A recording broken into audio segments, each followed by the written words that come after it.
या ठिकाणी मनोगत व्यक्त करावं। आज आदरणीय लोकनेते राजाराम बापू पाटील आणि आदरणीय जयंत पाटील साहेब यांच्याबद्दल अपशब्द वापरल्याच्या निषेधार्थ खरं तर हा मोर्चा आहे। पण शिंदे साहेब, ज्या कुत्र्यामध्ये 3 प्रकार आहेत आमच्या मराठवाड्यात, भाजपवाले म्हणते गावगाड्यातली भाषा आहे, रानटी भाषा आहे, खेड्यातले आहेत, आम्ही त्याच्यापेक्षा खेड्यातले आहेत।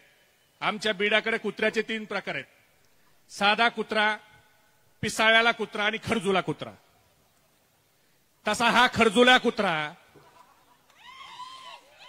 हा जयंत पाटील साहेबांच्या बद्दल आईबद्दल बोलतो। पण आवाज साहेब, जयंत पाटिल साहब को गाली देना तो बहाना है, अवधूत वडार की आत्महत्या का पीछे जो घटना है उसको छुपाना है। अवधूत वडारची आत्महत्या का झाली? ह्या हरामखोराच्या पीएनं त्या अवधूत वडारला त्या ठिकाणी मारहाण केली, बोगस बिलं लिहायला लावले। कोण तो? याचा पवार नावाचा जिल्हा परिषद सदस्य, त्याने दमदाटी केली आणि त्याच्या पायी त्या अवधूत वडारनं आत्महत्या केली। पोहता येणारा माणूस आहे अमोल दादा, जो पोहता ज्या अवधूत वडारला येत होतं त्या अवधूत वडारचा मृतदेह हा पुलापासून वर 15 फूट सापडलाय। खाली जायला पाहिजे ना मृतदेह, तो खाली सापडला।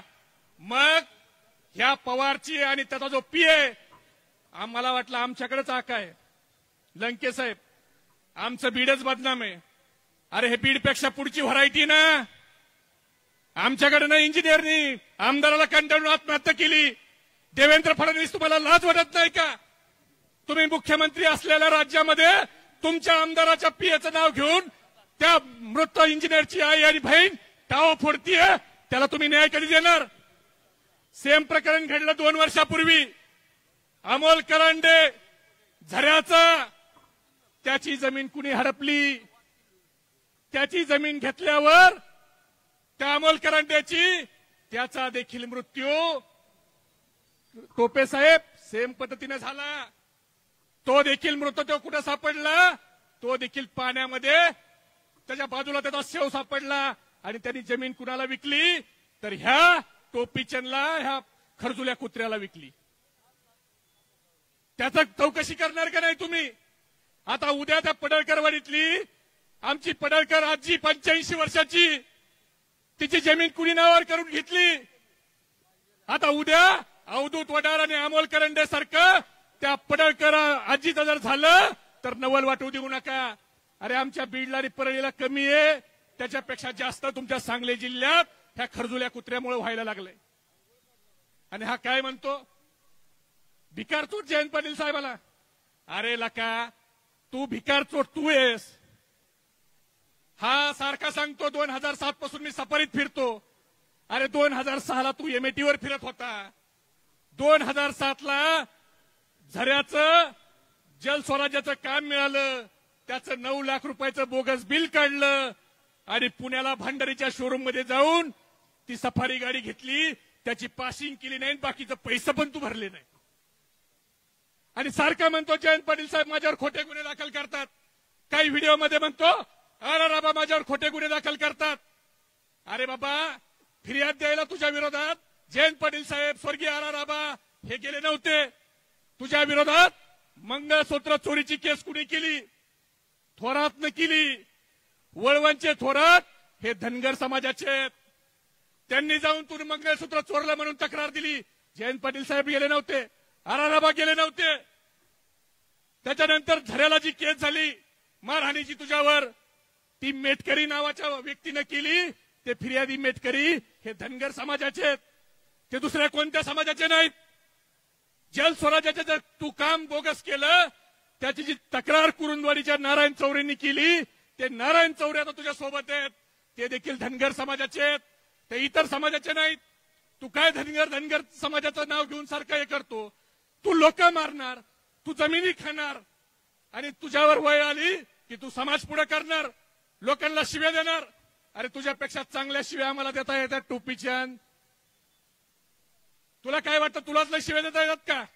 आणि नेबळत तुझे जे बगलबच्चे 2-4 जण पिलावळी पाळलेल्या त्या लोकांना शहाणपणा शिकवतात. देवेंद्र फडणवीस, ही जी वेळ आली ना, तुम्हाला मी एकच गोष्ट सांगतो फडणवीस साहेब, एक कुत्रा असतो, तो कुत्रा आहे का मालक त्या कुत्र्याच्या गळ्यात साखळी ठेवून एका पुलावर उभा असतो आणि येणारा जाणारा माणूस आला की तो कुत्रा सारखा त्या माणसाला भोकायचा आणि त्याचा मालक जरा ती रस्सी सैल करायचा. एकदा झालं, दोनदा झालं, तीनदा झालं, नंतर मात्र सगळे लोक मिळून त्या कुत्र्याला काही करीत नाहीत, त्या कुत्र्याच्या मालकाला चोपून काढतात. तसा आज ह्या कुत्र्याचा मालक कोण आहे? उद्या जर ह्या टोपीच्या आमच्या नेत्यावर बोलला, पवार साहेबांवर बोलला, जयंत पाटील साहेबांवर बोलला, तर आम्ही त्याच्यावर बोलणार नाही. आम्ही देवेंद्र फडणवीस साहेब तुमच्यावर बोलू. देवेंद्र फडणवीस तुमच्यावर आता आम्हाला बोलावं लागेल. आमचा एक आमदार कुणी बोलत नाही, साध्या चिल्लर चाललर सोशल मीडियावरचे पोरं बोलत असतील. एक आमदार, एक खासदार कधी खालच्या पातळीचा बोलला? कधीच बोलला नाही. पण आज तुम्ही जे हे रोपटं लावलंय आणि हा सारखा सांगतो धनगर समाज, धनगर समाज. मित्रांनो, याच्या सोबत प्रत्येक गुन्ह्यात असलेले राजू अर्जुन आज कुठे आहे? त्याच्या सोबत आहेत का? बंडू काथोरे आज याच्या सोबत आहेत का? राजू जानकर इथंच आहेत ते. तानाजी यमगर, ह्या तानाजी यमगर कडनं 2009 ला यांनी 50 लाख रुपये उधार घेतले, अजून त्यांचे पैसे आणि परत दिले नाही. प्रभाकर पुजारी, किती नावं घ्यायची? ज्या लोकांनी याला राजकारणात धनगर समाजाच्या पोरांनी मोठा केला, त्या सगळ्या पोरा ज्याच्यापासून लांब आहेत. आणि मला याच्याबद्दल हा बोलतो ना, काही वाटत नाही शिंदे साहेब, कारण ह्याचे आजोबा यांचं नाव बाबा पडळकर. ते बाबा पडळकर इंग्रजाचे खोत होते आणि ते इंग्रजाचा शेतसारा गोळा करायचे. बरोबर आहे का? बरोबर आहे का जातोले पडळकर वडील? बरोबर आहे का? त्याच्यामुळे झरे परिसरात यांना गद्दार घर म्हणून ओळखलं जातं. आणि हे गद्दार आज खुर्चीवर बसल्यावर चुकीच्या पद्धतीने आदरणीय जयंत पाटील साहेबांवर बोलतायत. मला तू खरजुल्या कुत्र्याला एवढंच सांगायचंय, तू लय खासगी भानगडीत पडू नको. आतापर्यंत मला धैर्यशील बाह्य वाटलं, हा 42 वर्षाचा रणडवा आहे, याचं लग्न झालं नाही म्हणून हा साहेबाच्यावर जरा खालच्या पातळीला टीका करतोय. पण अरुणांना मी जरा माहिती घेतली तर या खरजुल्या कुत्र्याला मला सांगणं, हॉटेल सोनी मधला 2012 ते 14चा डाटा आम्हाला काढायला लावू नको. कोल्हापूर मधल्या हॉटेल सोनीचा डाटा, कराड मधल्या महिंद्रा हॉटेलचा डाटा आणि सांगली आणि कोल्हापूर रोड वरल्या पंचरत्नाचा डाटा काढायला लावू नको. तिथं कुणासोबत कुणी कुणाची आरती केली ही सांगायची वेळ आणू नको. आम्ही कुणाच्या खासगी भानगडीत शिरत नाही, पण आमच्या नेत्यावर जर बोललं तर आम्ही कुणाला सोडत पण नाही. आणि लयच खासगी जायला लावलं तर पोखरवाडीत कोणत्या शिक्षकाने काय कारनामे केलेत ते पण सांगायची वेळ आमच्यावर आणू नको. आणि पडळकरवाडीत कोण म्हातारा दारू पिल्यावर काय म्हणतो याची पण व्हिडिओ शूटिंग दाखवायची वेळ आणू नको. लय खासगी शिरायला लावू नको. ते आम्ही पण शिरू शकतो. आणि याचा एक धंदा आहे, राजेंद्र देशमुखांना पहिले शिव्या द्यायचा का नाही? आमदार साहेब, राजेंद्र देशमुखांना हे धनगराच्या विरोधात म्हणायचे, ह्यांनी वाट लावली आणि 2017ला स्वतःच्या भावाला झेडपीला निवडून आणायला त्यांच्यासोबत तडजोड केली. हा म्हणतो जयंत पाटील साहेब प्रस्थापित. अरे बाबा, तुझी आई सरपंच, तुझा भाऊ झेडपीचा सभापती, तू आमदार, तुला का वाटलं नाही पडळकरवाडीच्या 400 मताच्या गावात दुसरा धनगराला आपण सरपंच करावं, एखाद्या धनगराला जिल्हा परिषदचा मेंबर करावं? तुला तुझ्या घरातच का दिसलं? आणि सारखा म्हणतो जयंत पाटील साहेबांनी कारखाना काढलं, कारखाना. अरे त्यांनी 4 काढले, 5 काढले, तू 10 काढ. तुला कुणी धरलंय? कारखाना काढला म्हणजे नानच फाट्यावर हा देशी विकणं एवढं सोपं आहे का? त्यामुळं बोलणारे वक्ते भरपूर आहेत.